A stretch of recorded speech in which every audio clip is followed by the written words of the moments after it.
Hola a todos y a todas, bienvenidos a FAgro Punto de Encuentro. Soy Lucía Ruiz de FAgro y este es el lugar que hemos colocado en el mapa podcast si te interesan las cosas del comer desde todos los puntos de vista de la cadena agroalimentaria.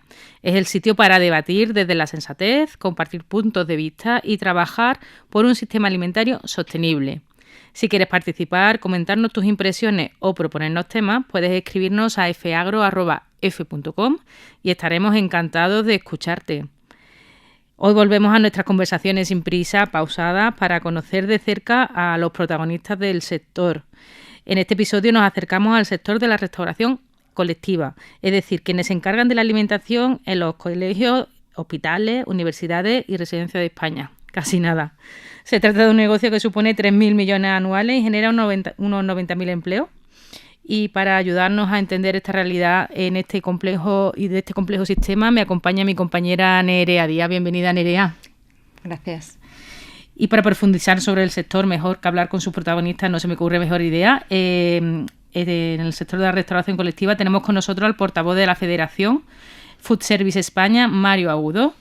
Antes que nada, muchas gracias por aceptar la invitación para participar en nuestro podcast y, por supuesto, bienvenido. Muchas gracias a vosotras por invitarme. Bueno, hay que recordar que lleva un año más o menos como portavoz de la Federación de la Restauración Colectiva. Aunque yo ya he dado alguna cifra, ¿cuál es la radiografía de este sector y qué balance hace este primer año al mando de en la portavocía de este sector tan complejo? Bueno, pues es un sector que, constituido como federación, lleva funcionando 35 años.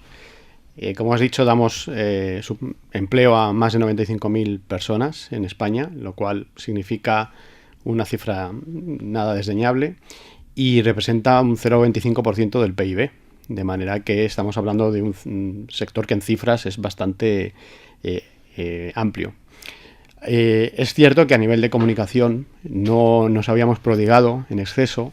Siempre habíamos llevado una comunicación más o menos reactiva, pero desde hace algunos años ya intentamos transmitir todo lo que se trabaja dentro del mundo de la restauración colectiva, que es bastante.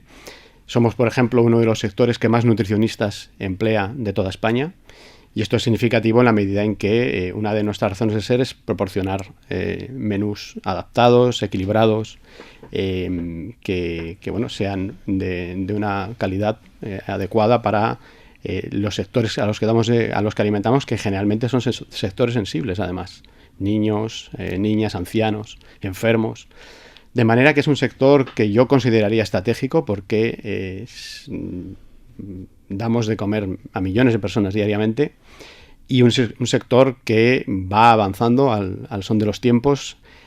Incluso a veces vamos por delante. Muchas de las leyes que se van aprobando ahora y de las que hablaremos, como el decreto de comedores escolares o la ley de desperdicio alimentario, ya venimos nosotros trabajando desde hace tiempo en ellas. De manera que es un sector que yo creo que es poco conocido y para eso estamos aquí, para darlo a conocer más. Uh-huh. Mario, acercándonos un poco más al sector y analizando el panorama mundial, estamos en un momento en el que los costes han subido para todos como consecuencia del conflicto en Irán. Desde el gasoil que se utiliza para transportar los alimentos hasta la materia prima con la que se elaboran los menús. ¿Cómo se está afectando esto?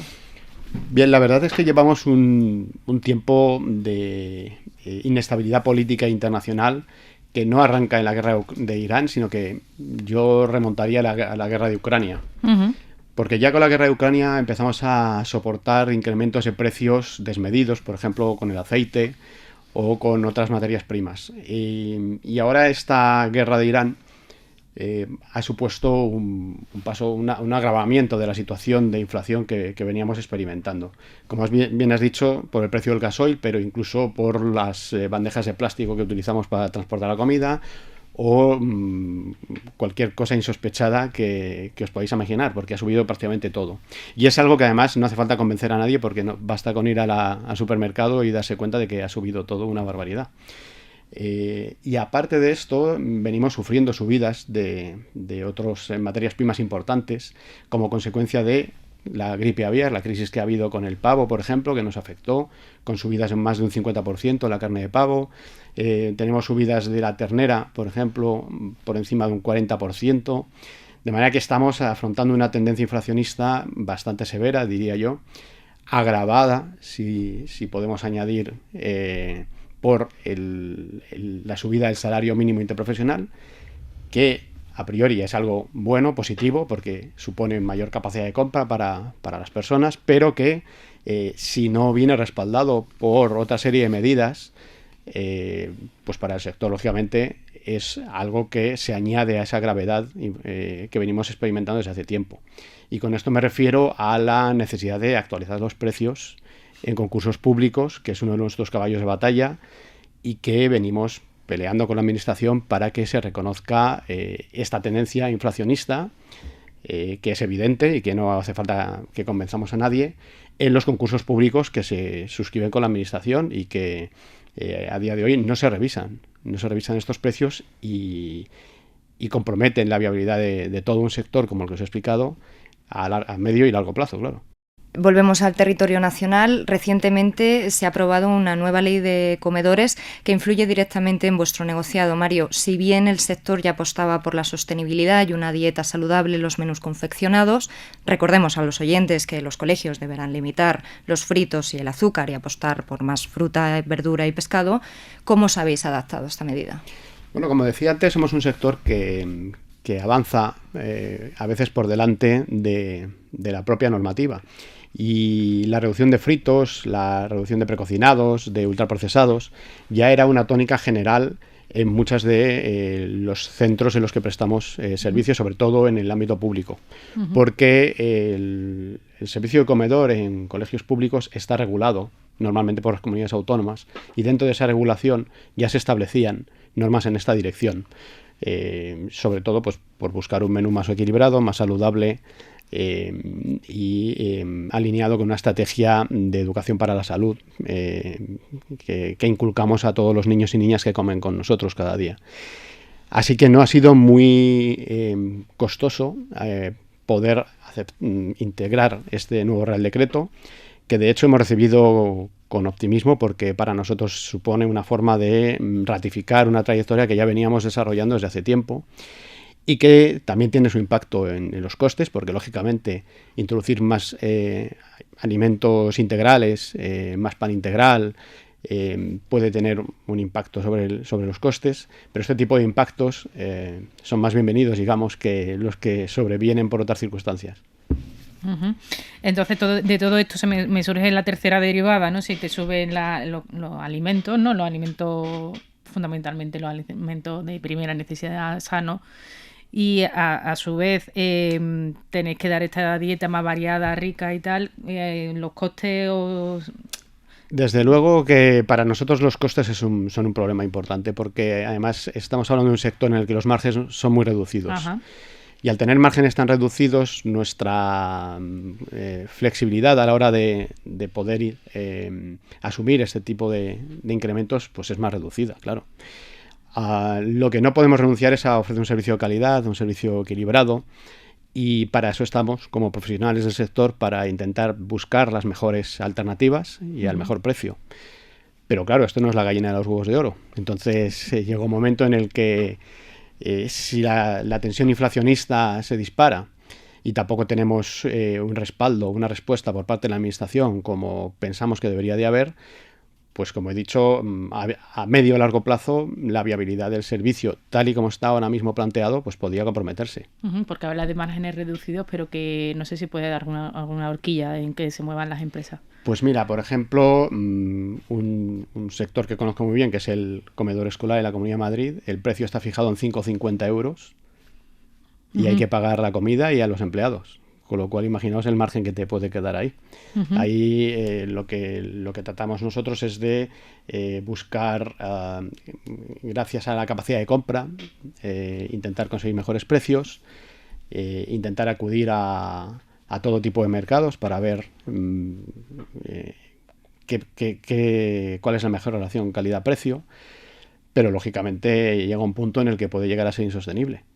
¿Y cuánto tiempo llevan sin actualizarse estas cifras? Me imagino que era por barrio, ¿no? Somos 17 comunidades autónomas. Depende de la comunidad autónoma. En la Comunidad de Madrid, por ejemplo, desde el último acuerdo marco en 2023, con todo lo que ha llovido desde esta fecha.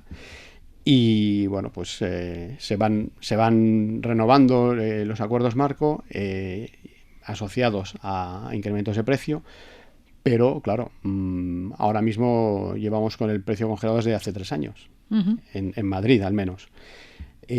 Tónica general en el resto del país, porque siempre se intenta desde la administración que este tipo de medidas no tengan repercusión sobre los ciudadanos, lo cual no me parece mal, pero también en ese sentido consideramos que la administración debería ser consecuente y bueno, debería abrirse a replantearse ciertos aspectos que consideramos que son mejorables. Siguiendo esta estela, también se ha cumplido 1 año de la aprobación de la Ley contra el Desperdicio Alimentario. Solo en España se desperdiciaron 1.125 millones de kilos litro durante 2024. Un problema que desde luego es complejo y la solución somos todos. ¿Qué medidas o buenas prácticas habéis puesto en marcha desde la restauración colectiva? Pues mira, nosotros como empresas somos los primeros interesados en no tirar comida, porque tirar comida al final es tirar dinero. Y como os he dicho, los márgenes que tenemos son muy reducidos y no podemos permitir que se desperdicie comida diariamente. Solemos trabajar mucho en la prevención.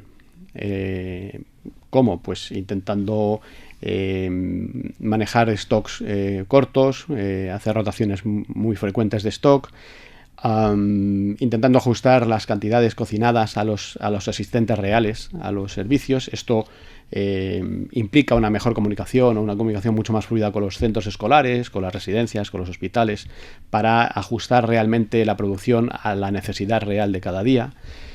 Y bueno, con esto yo creo que hemos dado pasos bastante importantes. Yo creo que la mejor manera de desperdiciar está en la prevención, más que luego en buscar dónde destinar esas sobras, ¿no? Porque las sobras muchas veces no son tan reutilizables como puede parecer. La comida que ya está elaborada, la vida útil que tiene es muy reducida. De manera que tenemos que ir aguas arriba, digamos, para intentar que ese desperdicio se reduzca. Yo creo que vamos por el buen camino. Ya os he dicho que somos los principales interesados en que esto sea así. Y bueno, es difícil llegar a un escenario de cero desperdicio, claro. Pero al menos si hay desperdicios, pues trabajar en la segregación, en la concienciación, también es una labor que llevamos a cabo, porque en los comedores escolares, por ejemplo, donde trabajamos con niños que son el futuro, ahí tenemos una labor de concienciación importante, porque no solamente comen con nosotros, sino que además aprenden a comer y se educan para la alimentación. Y en este sentido, esa labor que podemos hacer nosotros desde los comedores, de concienciación, de una visión didáctica del servicio de comedor, pues puede permitir que, bueno, pues en un futuro también ellos, estos pequeños comensales que ahora tenemos, pues sean más comprometidos. Y estos pequeños comensales que también tendrán que hacer frente, porque lo tenemos que hacer todo, a otros retos estructurales de nuestro tiempo, que es la lucha contra el cambio climático. Las empresas también tenéis mucho que decir. Hemos escuchado que el food service tiene un reto, ¿no? El de reducir la huella ambiental de todo el sector, y la sostenibilidad se postula como una de esas claves, ¿no? No sé en qué buenas prácticas no estáis trabajando. Entiendo que compras más locales, ¿no? Me decía... Sí, la sostenibilidad es otro de nuestros retos, como he señalado antes. Fundamentalmente son el equilibrio nutricional, proporcionar dietas saludables, educar para la salud y también para el futuro y para el medio ambiente. Como os he dicho, una parte importante de nuestro sector trabaja con niños y niñas, y esto hace que no solo les alimentemos para su futuro físico, sino que también les tenemos que alimentar mentalmente para un futuro temporal que tiene que llegarles, y que tiene que llegarles en las mejores condiciones. Nosotros intentamos, lógicamente, reducir la cadena de suministro o intentar acudir a mercados de proximidad, a empresas más locales, siempre y cuando a nivel de precio y a nivel de viabilidad de servicio podamos asumirlo. Tened en cuenta que nuestra demanda es muy alta en cantidades y exigente en cuanto a pues variedad, frecuencia, y a veces el mercado local no llega en muchas ocasiones a lo que nosotros necesitamos, sobre todo en cantidad, muchas veces. Pero bueno, yo creo que se está trabajando de manera coordinada entre el ámbito de todos los ámbitos de la cadena alimentaria. Y este trabajo yo creo que puede dar sus frutos a corto plazo. Volvemos de nuevo al dato de los 90.000 empleos directos. ¿Cómo se está afectando la falta de trabajadores y sobre todo la capacidad también para retenerlos? Y en este sentido, ¿tenéis el mismo problema que subraya la restauración? Sí, tenemos problemas. Uno de los problemas principales que nos preocupa es el absentismo.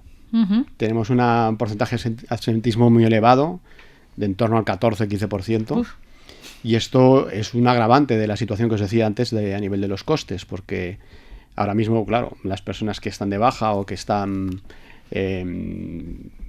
ausentes de su trabajo siguen percibiendo la prestación, lógicamente, y además hay que contratar sustitutos, personas que estén trabajando por ellas, y esto no hace más que agravar de alguna manera el esquema de costes, la estructura de costes que nosotros tenemos. Y también tenemos dificultades para encontrar trabajadoras y trabajadores. Digo trabajadoras porque es un sector, sobre todo el de comedores escolares, donde el empleo femenino es altísimo. Somos uno de los sectores más feminizados. Llegamos a estar por encima casi del 90% de empleados mujeres. Wow. Entonces, nos cuesta. También es cierto que es un sector comprometido en el que muchas jornadas son muy reducidas. 2 horas, 3 horas, 4 horas, porque se circunscriben al horario de comedor. Hay que ser también consciente de que es difícil encontrar, tal y como está la vida a día de hoy, una persona que quiera trabajar solo un par de horas. Son perfiles muy específicos, estudiantes, personas que tienen dificultad de entrar en el mercado laboral, las que muchas veces acaban trabajando con nosotros. Nosotros también tenemos un esfuerzo muy intensivo en formación, porque consideramos que el talento es fundamental en el buen desempeño de nuestro servicio. Y es un talento además que requiere cierta vocación, porque trabajar con niños, imaginaos un comedor con 600 niños o 700 niños, si uno no tiene vocación pues se puede ahorcar. Entonces hacemos un esfuerzo intensivo en formación, tenemos personas muy implicadas y una de nuestras prioridades es retener ese talento, mejorando las condiciones laborales, mejorando todo aquello que pueda estar en nuestra mano, claro. Y Mario, volviendo a la actualidad de esta semana, ¿la regularización de personas extranjeras ha ayudado a este reto? Esta es una cuestión peliaguda. A ver, considero, y esto es una visión más personal mía, no hablo como portavoz de Food Service España, sino como Mario, a mí me parece que este tipo de medidas pueden suponer una solución a corto plazo y poco más. El problema que tenemos es más estructural y por tanto no se requieren medidas de pequeño calado, digamos, aunque pueda tener socialmente un impacto alto. Yo creo que en la práctica no va a ser una solución, porque el problema que tenemos es más estructural y tiene que ver con la formación, tiene que ver con las condiciones laborales, tiene que ver con muchos otros factores que no solo están en el tejado de la empresa, ni tampoco solamente en el tejado del gobierno, sino que está en el esfuerzo conjunto como sociedad, fijarnos objetivos a medio y largo plazo, dejar de ser cortoplacistas, lo que pasa es que esto parece una quimera a día de hoy, y centrarnos realmente en plantear una mejora global a nivel social, no solo en nuestro sector, sino en todos, y una propuesta, digamos, que tenga un planteamiento, un alcance más estructural. Yo creo que la regularización masiva, puede estar bien, pero no me parece una solución estructural. Vamos a ir finalizando, pero antes me gustaría hablar de los desafíos del futuro de la restauración colectiva. Tenemos enfrente de la digitalización, incluso el uso de la inteligencia artificial. ¿Estáis aplicando toda esta tecnología para algo tan básico como dar de comer, ¿no?, a estos colectivos en vuestro centro? Bueno, yo creo que con la inteligencia artificial hay un optimismo tecnológico desmesurado. Ha llegado, está con nosotros, convivimos con ella, pero creo que acabará encontrando su sitio y la burbuja llegará en algún momento en el que empiece a desinflarse, ¿no? Pasa con todas las tecnologías que se incorporan, que tienen una curva de integración. Sí, vamos a estar todos en el metaverso. Enorme, pero luego empieza a decaer y acaba, digamos, encontrando su sitio. Lo encontrará. Nosotros lo estamos aplicando. Por ejemplo, es interesante en el proceso de selección de personas, por ejemplo, porque sobre todo las tecnologías que tienen que ver con el tratamiento de datos, con la gestión de mucha documentación, pues te permite hacer filtrados más efectivos, ¿no? Reducir tiempos en tareas más accesorias para dedicarle a tareas con más valor, ¿no? Prospección de mercado, valoración de precios y demás. Pero claro, la comida tiene que seguir haciendo cocineras o cocineros, y a los niños los va a seguir atendiendo, enfermos, niños, ancianos, les van a tener que seguir atendiendo personas, ¿no? De momento. Mal día será el que les atiendan máquinas. Así que yo creo que sí, tiene sus ventajas, pero yo creo que debemos de dejar de ser tan optimistas, porque hace poco estuve en Alimentaria. Prácticamente la IA estaba copando todo, ¿no? Y a mí me pareció desmesurado. En un sector como este, claro. Sí, que se trata de algo tan básico como dar de comer, ¿no? Creo que en esta conversación además está quedando bastante claro el papel de una industria como la vuestra, a la que se le encarga algo tan sensible como la alimentación de no solo de los niños, sino también de nuestros universitarios, claro, y de nuestros ancianos, que me parecen también enfermos, unos sectores de la población bastante... que hay que estar muy pendientes de ello. Estamos llegando casi hasta el final porque nos estamos quedando sin tiempo. Se me han quedado titulares bastante interesantes. Soy el sector que más nutricionistas contratáis. Tenéis un asentismo brutal del 15%. Tenéis muchas mujeres trabajando con vosotros y estáis alimentando el futuro. A mí pues son los niños, ¿no? Estáis enseñando a comer a estos niños, que tendrán que aprender a comer sin desperdiciar alimentos y de una manera más sostenible. Me ha parecido muy interesante esa reflexión que has hecho. A mí no me queda mucho más que agradecer tu presencia aquí, Mario. Muchísimas gracias. Gracias a vosotras. Seguro que el sector va a tener muy buen futuro si además comunicáis, ¿no? Todo lo que estáis haciendo y se os ve de esta manera proactiva. Gracias por compartir con FEAGRO, con la agencia EFA, este panorama de la restauración colectiva. Tienes las puertas abiertas cuando quieras aquí en EFE, ¿vale? Encantado. Y Nerea, muchas gracias por compartir este espacio para tratar con nuestros seguidores que se entienda mejor este sector de la restauración colectiva. Hasta luego, Lucía. Gracias. Y así que hemos llegado hasta el final. Muchas gracias, queridos oyentes, por escucharnos. Volveremos con más. Entre tanto, podéis estar al tanto de la actualidad agroalimentaria en feagro.com. Y si os habéis quedado con ganas de más, hay muchos más episodios en feagro.de-encuentro. Os invito a escucharlos porque están disponibles en todas nuestras plataformas, y recordar que feagro.de-encuentro es el lugar de todos.